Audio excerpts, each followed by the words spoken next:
Të dashur teleshikues, ju përshëndes. Po fillojmë lajmet në televizionin 4+. Prej 11 ditësh në Roskovec, makinerit kanë hyrë në terren dhe punimet për ndërtimin e termocentralit me gaz kanë nisur. Përndërsa fadromat punojnë, jashtë kantierit vazhdon një tjetër betejë, ajo ligjore dhe mjedisore. Organizatat ambientaliste thonë se projekti po ecën përpara edhe pse leja mjedisore sipas tyre ka skaduar dhe çështja është dërguar në gjykatë, madje edhe pranë komunitetit të energjisë. Kërkesa jonë ishte të takoheshim me një përfaqësues të Gen-2-shit dhe të na njihte me dokumentacionin, kryesisht me lejet. Pasi dyshojmë tek leja. Arsyeja që dyshojmë është se leja mjedisore edhe nga KMEja ka skaduar. Leja në Këshillin e Baseneve ku unë bëj pjesë, ata nuk kanë aplikuar fare për atë leje që janë para kushte për lejen zhvillimore. Ndaj po them që përballemi me shumë të panjohura. Ndërkohë banorët e Roskovecit thonë se nuk janë pyetur kurrë realisht për këtë projekt. Deri tani ata kanë organizuar 5 protesta të mëdha kundër Tecit, por tani që punimet kanë nisur, ata flasin për frikë dhe presion që e bën gjithnjë më të vështirë organizimin e një proteste të gjashtë. Ne tash nuk kemi që të luftojmë me këta. Ne do ngrim protestën tonë siç na takon, duke qenë se dhe ne kemi shprehur mendimin tonë fjalë në procese gjyqësore. Me dhjetra herë kemi bërë thirrje që të stopohej ky test, mos bëj këtu në zonën tonë bujqësore elektorale, zona më e zhvilluar e gjithë territorit të Shqipërisë. Shquhet shumë me prodhime bujqësore, sigurisht ato elektorale. Ne po bëjmë gjysmën e Evropës me prodhimet tona, kryesisht atyre të serave, dhe është shumë keq. Të shkaktohet një katastrofë e madhe sepse ne dimë që ai gazi që do të shlirohet në atmosferë do të kontaminojë të gjitha bimët. Si rrjedhoje kësaj, unë i bëj thirrje edhe një herë fermerëve, por e di që ata nuk e kanë të mundur për të ardhur këtu sepse janë të frikësuar në maksimum duke parë protestat që bëjnë banorët e Rrjedhit në veliporit të Shkodrës. Ata e shikojnë që po i vrasin, po i dhunojnë, po i masakrojnë, po i çojnë nëpër burgje, po i dëshin brenda për 10-15 ditë e nxjerrin përsëri dhe thonë që ne s'kemi rezultat. Mund të ngrihemi, por nga ana tjetër bën propagandë të gjithë administrata e bashkisë së Roskovec që ky do jetë në dobi, do jetë i mirë, mos keni merak, do punsojmë, ndërkohë ne nga ana tjetër s'kemi punësime sepse ne jemi të vetë punësuar. Edhe procesi i autorizimit është vënë nën lupë nga organizatat e shoqërisë civile, të cilat pretendojnë për mungesë transparence dhe mos përputhje me disa vendime të Këshillit të Ministrave. Nga ana tjetër, qeveria e konsideron Tecin e Roskovecit një projekt strategjik për sigurinë energjetike të vendit. Por ndërsa institucionet flasin për energji dhe zhvillim, ambientalistët paralajmërojnë përndotje, shkelje ligjore dhe një projekt që mund të rëndojë për dekada mbi mjedisin dhe komunitetin. Në Roskovec, makinerit vazhdojnë punën, ndërsa betejë për Tecin sapo ka hyrë në fazën më të nxehtë.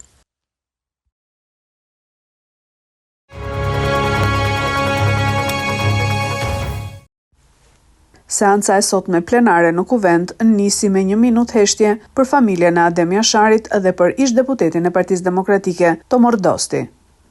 Mazhoranca votoi me 83 vota pro ndryshimet në 7 ministri gjatë një seance parlamenti të shoqëruar me debate dhe bllokim të foltores nga ana e opozitës. Gjatë procesit të votimit, shkarkimi i zëvendës kryeministres Belinda Balluku mori numrin më të madh të votave pro, 85. Ndërsa ajo që ra në sy ishte vota kundër e Sali Berishës dhe Josefina Topallit për shkarkimin e ministres së jashtme Elisa Spiropali. Sa i përket ministrave të rinj, deputetët e Partisë së Lirisë dhe disa nga deputetët e Partisë Demokratike votuan kundër, ndërsa shumica e tyre nuk morën pjesë në votim. Debate të forta mes opozitës dhe mazhorancës pati për çështjen Balluku. Gazmend Bardhi kërkoi që në rendin e ditës të përfshihej dhe raporti i PD-s për rastin Belinda Balluku, por ky qendrim u kundërshtua nga Taulant Balla. Sipas rregullores, konkretisht pikës 3 të Nendin 118 të rregullores Kuvendit, ju zoti kryetari jeni detyruar ta përfshini raportin si pjesë të seancës më të parë të Kuvendit të Shqipërisë pas dorëzimit të raportit. Raporti është dorëzuar të hënën dhe seanca më e parë që përcakton rregulloria e Kuvendit është seanca e sotme. Në rendin e ditës që ju keni sapo lexuat dhe i keni paraqitur deputetëve të martën, nuk është përfshirë shqyrtimi i kësaj kërkese, e cila ka natyrë urgjente, po ju po e çoni drejt, pra dhe një javë ka mbetur që kërkesa praktikisht konsiderohet e rrëzuar për shkak të mosmarrjes në shqyrtim. Sa i përket gënjeshtrave që u hodhën në këtë sallë, qëndrimi qëndrimi ynë ka qenë i qartë. Ju lutem lejoni kolegun të mbaroj fjalën. E Këshillit të mandateve në emër të 5 deputetëve antar të Këshillit mandateve përfaqësues të Partisë Socialiste e kemi bërë qartë qëndrimin ton dhe po ashtu në përfundim të mbledhjes kemi komunikuar se si e sqaron rregulloria e Kuvendit këtë akt procedural të Kuvendit të Shqipërisë. Ndërkohë, pas 3 muajsh përjashtim, sot janë rikthyer në parlament 6 deputetë të Partisë Demokratike, të cilët ishin përjashtuar për shkak të ndezjes së flakadanëve në seancë. Rikthimi i Flamur Nokës, Albana Vokshit dhe Klevis Balliut u reflektua që në nisje të seancës, ku për shkak se Peleshi nuk i dha fjalën Berishës për të folur, deputetët e opozitës bllokuan foltoren gjatë procesit të votimit të ministrave të rinj.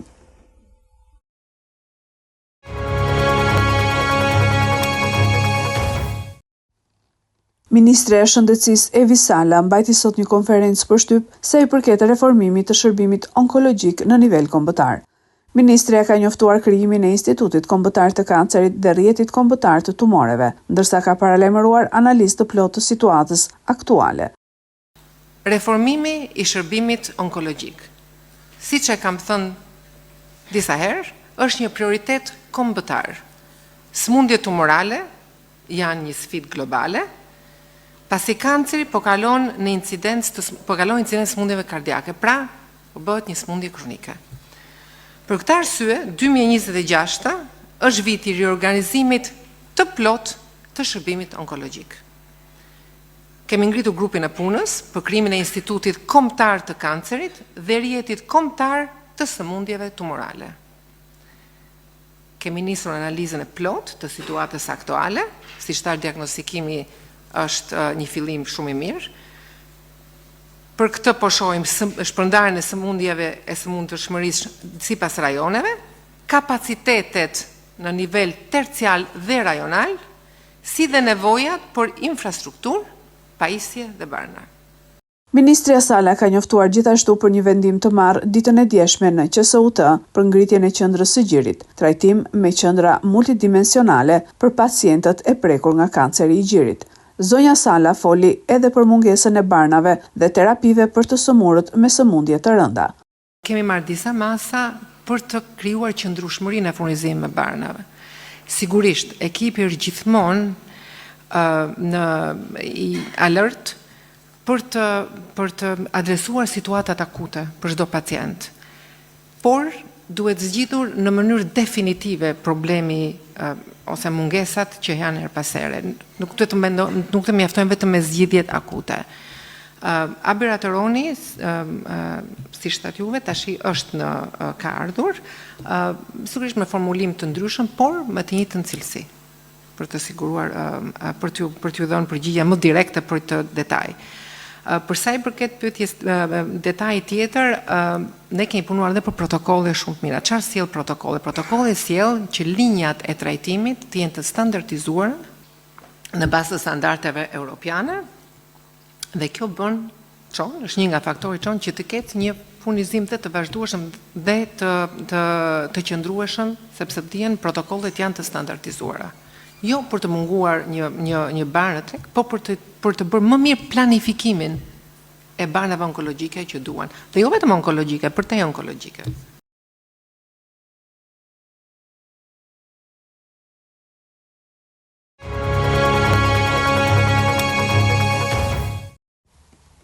Marsi është afati i fundit për zgjedhjen e presidentit të ri të Kosovës, gjë e cila nëse nuk realizohet do të çojë vendin në zgjedhje të reja. Pas shumë takimesh me partitë opozitare, kryeministri Albin Kurti paraqiti kandidaturën e tij duke propozuar Glauk Konjufcën. Por ky emër duket se ka thelluar më shumë krizën politike në vend, me Partinë Demokratike të Kosovës që deklaroi se kreu i vetëvendosjes nuk dëshiron konsensus, duke theksuar zhgënjimin për kandidatin e paraqitur. Me këtë pretendim, mediat në Kosovë raportojnë se gjasat janë që deputetët e kësaj force politike të bojkotojnë seancën. Nga ana tjetër, gjendur përballë këtij ngerçi, vetëvendosja u ka bërë thirrje partive opozitare që të propozojnë kandidatin e tyre, duke u ofruar dhe nënshkrimet e nevojshme të deputetëve të saj, 30 karton jeshil në mënyrë që procesi të shkojë përpara. Më 4 mars, Kurti i bëri thirrje opozitës që të propozojnë kandidatët e tyre për presidentin, duke u ofruar edhe nënshkrimet e nevojshme të deputetëve të saj. Por opozita e akuzoi Albin Kurtin dhe lëvizjen vetvendosje se nuk po kërkojnë konsensus për zgjedhjen e presidentit, por po e shtyn vendin drejt një krize të re politike dhe rrezikut për zgjedhje të reja. Në nenin e kushtetutës për zgjedhjen e presidentit, thuhet se presidenti i ri duhet të zgjidhet 30 ditë para se të përfundojë mandati i presidentit aktual, që në rrethanat e tanishme është data 5 mars, para se Vjosa Osmani ta mbyll mandatin e saj më 4 prill. Kjo e fundit ka kërkuar një mandat të dytë, por zgjedhja e saj duket një skenar thuajse i pamundur. Kjo për shkak të qëndrimit refuzues të opozitës, e cila e ka quajtur si një figurë e njëanshme politike.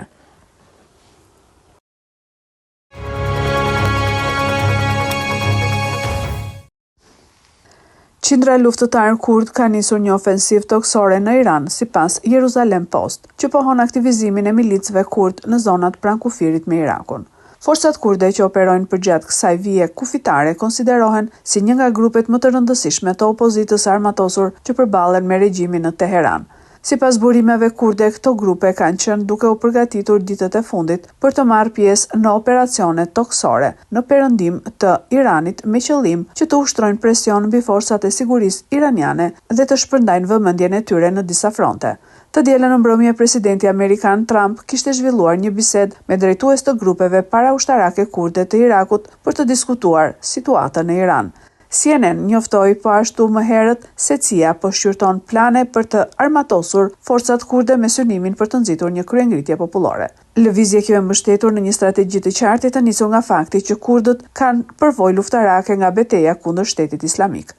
Nga ana tjetër, ata kanë edhe një histori të gjatë pakënaqësisht dhe rebelimi, si ndaj Republikës Islamike aktuale, ashtu edhe ndaj monarkisë që e parapriu atë. Kurdët u marginalizuan dhe u shtypën gjatë sundimit të shahut Muhammed Reza Pahlavi dhe her pas here u rebeluan. Gjërat për ta nuk ndryshuan as me revolucionin islamik të vitit 1979 dhe teokracia e re gjithashtu u përball me kryengritje kurde.